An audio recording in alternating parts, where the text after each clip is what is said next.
પત્નીએ પ્રેમી સાથે મળીને પતિની હત્યા કરી નાખી. પછી લાશ રસોડામાં દાટી સિમેન્ટનું ફ્લોરિંગ કરી નાખ્યું.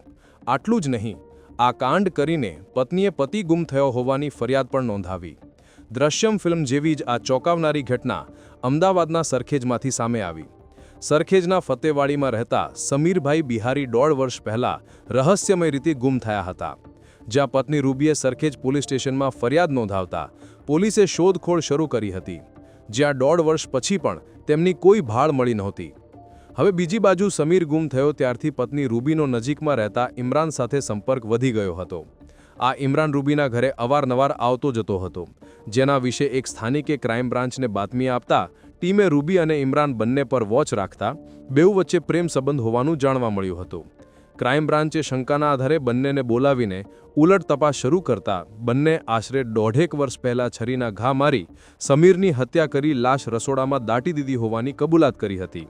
આના આધારે પોલીસ રૂબીના ઘરનું રસોડું ખોદીને સમીરનું હાડપિંજર બહાર કાઢ્યું હતું. તપાસમાં સામે આવ્યું કે રૂબીને ઇમરાન સાથે પ્રેમ થતા પતિ સમીર અને રૂબી વચ્ચે ઝઘડા થતા હતા. સમીર રૂબી સાથે મારધૂડ કરતો હતો, જેથી રૂબીએ પ્રેમી ઇમરાન સાથે મળી પતિ સમીરની હત્યા કરી લાશ જમીનમાં દાટીને મીઠા સહિતની વસ્તુઓ નાખીને ત્યાં ચણતર કરાવી દીધું હતું. ઘટનાના કેટલાક દિવસો બાદ રૂબીએ મકાન પણ બદલી નાખ્યું હતું. હાલ ક્રાઇમ બ્રાન્ચે બંને આરોપીને ઝડપી વધુ પૂછપરછ હાથ ધરી છે.